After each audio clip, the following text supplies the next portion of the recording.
Good morning, students. Today we are going to start our next chapter that talks about the plateau and the icelands. A plateau is an area of flat land which is higher than the land around it. Plateau ज़मीन का वो टुकड़ा होता है जो आसपास के land से थोड़ा ऊंचा होता है और ऊपर से फ्लैट होता है. It has a flat table-like top, so it is also called tableland. इसका टॉप टेबल की तरह फ्लैट होता है, इसे टेबल लैंड भी कहा जाता है. Location. The region extends from south of the northern plain to the southern tip of the Indian mainland is the plateau region. Northern plain के साउथ से इंडिया के मेन लैंड के टिप तक का पूरा एरिया प्लेट्यू रीजन के नाम से जाना जाता है. It is inverted triangular in shape. ये ट्रायंगुलर शेप में है. Broad in the north and narrowing down southwards. North में ये चौड़ा है, ब्रॉड है, फैला हुआ है, और साउथ की तरफ जाते जाते ये थोड़ा पतला होते जाता है. Several hill ranges in the plateau regions. इन प्लेट्यू रीजन्स में काफ़ी सारे हिल रेंजेस हैं, like the Aravalli range in the north west, the Rajmahal hills in north east, the eastern Ghat in the east and the western Ghat in the west. The state of Gujarat, Madhya Pradesh, Maharashtra, Jharkhand, Chhattisgarh, Orissa, Andhra Pradesh, Telangana, Karnataka, Tamil Nadu and eastern part of Kerala lie in this region.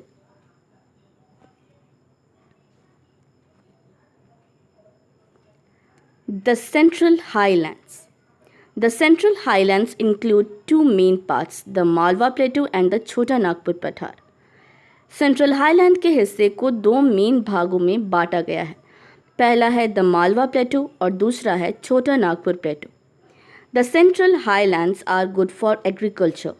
Central highland का area agriculture के लिए काफ़ी अच्छा है. These highlands were well drained by several rivers like Chambal, Son, Betwa, which joins the Ganga and Yamuna river. इस highland में काफ़ी ज़्यादा रिवर्स हैं जैसे चंबल, सोन और बेतवा, जो आगे चलकर रिवर गंगा और यमुना से मिल जाती हैं. It has rich deposits of coal, iron ore, manganese, bauxite, mica, and other minerals. In central highlands में काफ़ी ज़्यादा मात्रा में हमें मिनरल्स मिलते हैं और उसके साथ साथ कोल, आयरन ओर, मैंगनीज, बॉक्साइट और माइका जैसे मिनरल्स भी मिलते हैं. These rivers and minerals make the land fertile for agriculture. ये रिवर्स और ये सारे मिनरल्स ही हमारी ज़मीन को फर्टाइल बनाते हैं और खेती के लिए उपजाऊ बनाते हैं. The black soil in Malwa plateau region is most suitable for the growth of cotton and oil seeds. Malwa plateau में जो ब्लैक सॉइल मिलता है वो कॉटन और ऑयल सीड के लिए काफ़ी ज़्यादा सुइटेबल है. Deccan plateau. It is the largest plateau in India. ये इंडिया का सबसे बड़ा प्लेटो है. Anaimudi is the highest peak in this region. Anaimudi इस रीजन की सबसे ऊंची चोटी है. It is bounded by Western Ghat and Eastern Ghat. इसके दोनों तरफ ईस्टर्न घाट और वेस्टर्न घाट हैं. Many rivers like Godavari, Krishna and Kaveri originates here. काफ़ी नदियाँ जैसे गोदावरी, कृष्णा और कावेरी यहीं से ओरिजिनेट होती हैं. The western Ghat include Nilgiri, Anaimalai and cardamom hills. Western Ghat में नीलगिरी के पहाड़, अनाईमली के पहाड़ और कार्डमम हिल्स के पहाड़ पाए जाते हैं. Rivers of this region are fed by rain. Deccan plateau के जितने भी रिवर्स हैं वो बारिश पर निर्भर करते हैं. They are not perennial rivers. ये पेरिनियल रिवर्स नहीं है, यानी इसमें सालों साल पानी नहीं रहता. Most of the rivers rise in the west and flow into the Bay of Bengal. काफ़ी सारी रिवर्स वेस्ट में होती हैं और बे ऑफ बंगाल में जाके डूब जाती हैं. It is because the plateau slopes from west to east. ऐसा इसलिए होता है क्योंकि प्लेटू का जो स्लोप है, जो ढलान है, वो वेस्ट से ईस्ट की तरफ है। Many dams have been built on these rivers to store water, provide water for electricity and irrigation. काफ़ी सारी डैम्स को इन रिवर्स पर बनाया गया है ताकि वो वहाँ पे पानी को स्टोर कर सकें, पानी को इरिगेशन के लिए यूज़ कर सके और साथ ही साथ इलेक्ट्रिसिटी भी प्रोड्यूस कर सके। The Mettur dam on Kaveri, Kaveri पे जो डैम है उसका नाम है मेट्यू डैम।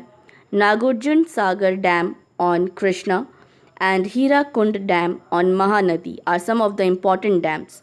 कुछ इम्पॉर्टेंट डैम्स हैं जैसे मेतुर डैम कावेरी पर बना हुआ है, नागार्जुन सागर डैम कृष्णा रिवर पे बना हुआ है और हीराकुंड डैम महानदी पर बना हुआ है। Godavari is the longest river of this region. इस रीजन की सबसे लंबी नदी का नाम गोदावरी है, जिसे साउथ की गंगा के नाम से भी जाना जाता है। Rivers of Himalayan region and Deccan plateau. अब हम लोग देखेंगे कि जो रिवर्स हिमालय से निकलती हैं और जो डेक्कन प्लेट्यू के रिवर्स हैं उनमें डिफरेंसेस क्या है। Number 1, Himalayan rivers. These rivers are perennial in nature. Himalayan rivers perennial होती हैं, यानी इसमें सालों साल पानी रहता है। पेनिनसुलर रिवर में यानी डेक्कन प्लेट्यू के जो रिवर्स हैं वो सीजनल होते हैं। They dry up in summer as they are dependent upon rainfall. ये सारी नदियाँ समर्स में ड्राई हो जाती हैं, सूख जाती हैं और मोस्टली रेनफॉल पे ही डिपेंड रहती हैं। जब बारिश होती है तभी इन नदियों का जल स्तर बढ़ता है। These rivers cause much erosion and have great flow of water. Himalayan region में हिमालय की नदियों से काफ़ी ज़्यादा इरोजन होता है और इन नदियों का फ्लो काफ़ी अच्छा है। The rivers create much less erosion and also have a weaker flow of water. जबकि पेनिनसुलर रिवर्स की जो नदियां हैं उनका फ्लो काफ़ी कम है और यहाँ पे इरोजन भी काफ़ी कम मात्रा में होता है। Himalayan rivers are meandering. Himalaya की नदियाँ लहराती हुई चलती हैं, जबकि पेनिनसुलर रिवर्स आर स्ट्रेट। जबकि पेनिनसुलर रिवर्स जो हैं वो स्ट्रेट हैं, वो सीधी बहती हैं। Himalayan rivers originate in the Himalayas. Himalayan rivers का ओरिजिन यानी उनका उद्भव हिमालय से होता है। Peninsular rivers, these rivers originate in small hills and plateaus. जबकि जो डेक्कन प्लेट्यू में जितनी भी नदियां हैं उनका ओरिजिन छोटी छोटी हिल्स और प्लेट्यूज से होते हैं। Himalayan rivers, these reverse irrigate the northern plain. Himalayan rivers जो हैं वो नॉर्दर्न प्लेन में इरिगेशन में काफ़ी हेल्प करती हैं, यानी खेती में काफ़ी ज़्यादा मदद करती हैं Himalayan rivers. These reverse irrigate the Deccan plateau. जबकि पेनिनसुलर रिवर्स जो होती हैं वो डेक्कन प्लेट्यू के ज़्यादातर हिस्से में इरिगेशन में हेल्प करती हैं। Himalayan river basins are very fertile. Himalaya की जो रिवर के आसपास का जो एरिया है उसके आसपास का ज़मीन काफ़ी ज़्यादा फर्टाइल है, जबकि peninsular rivers basins are not so fertile. जबकि पेनिनसुलर रिवर्स के आसपास का एरिया ज़्यादा फर्टाइल नहीं है। The rivers cover a large distance.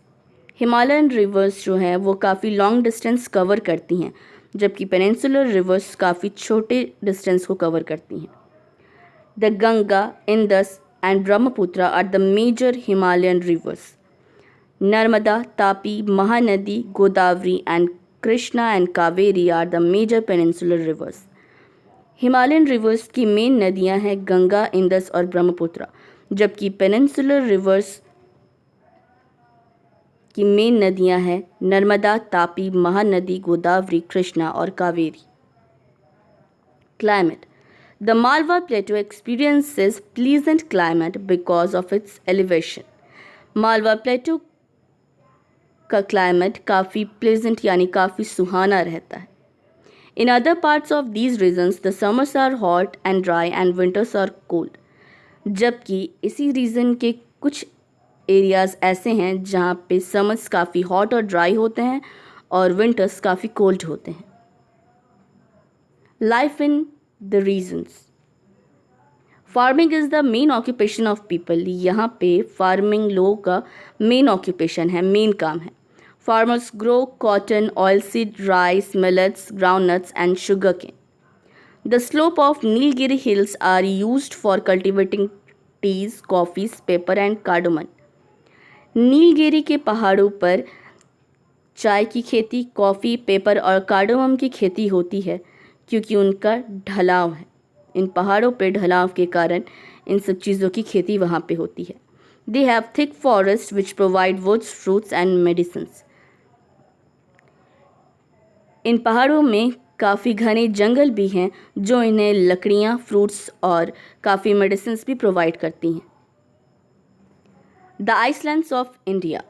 The Andaman and Nicobar island include 500 islands covering an area of more than 8,000 square kilometre.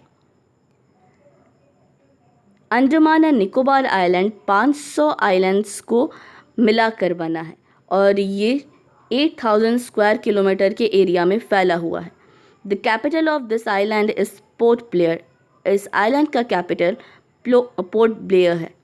Most of the islands are covered with thick forest.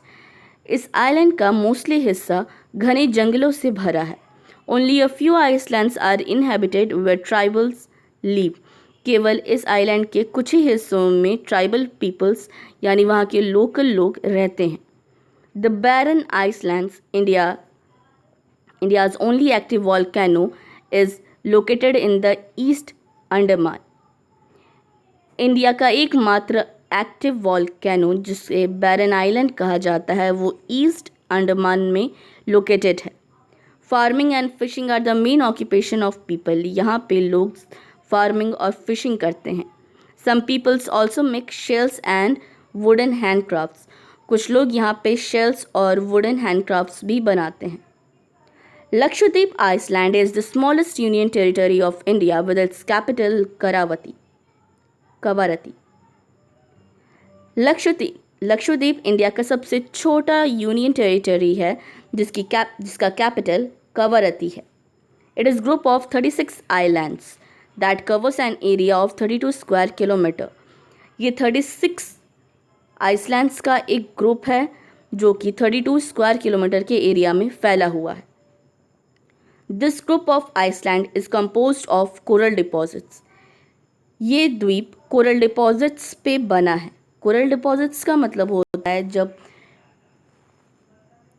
Oceans के छोटे बड़े जानवर जब मर जाते हैं तो उनके हड्डियों के ढांचों पर ये आइलैंड बनते हैं. उन्हें कोरल डिपॉजिट्स कहा जाता है. A coral land is made up of the hard body covering produced by tiny sea creatures known as corals. ये कोरल आइलैंड्स समुद्र के छोटे छोटे क्रिएचर्स के डेड बॉडी से बने हुए हैं. इन्हें कोरल्स कहा गया है. The main industries are fisheries, tourism, agriculture. Both islands are popular tourist attractions. यहाँ के मेन इंडस्ट्रीज़ हैं फिशरीज, टूरिज़म और एग्रीकल्चर. ये दोनों आइलैंड टूरिस्ट अट्रैक्शन का एक बहुत बड़ा स्रोत हैं. On the basis of what we have studied till now, these are some of the questions for you.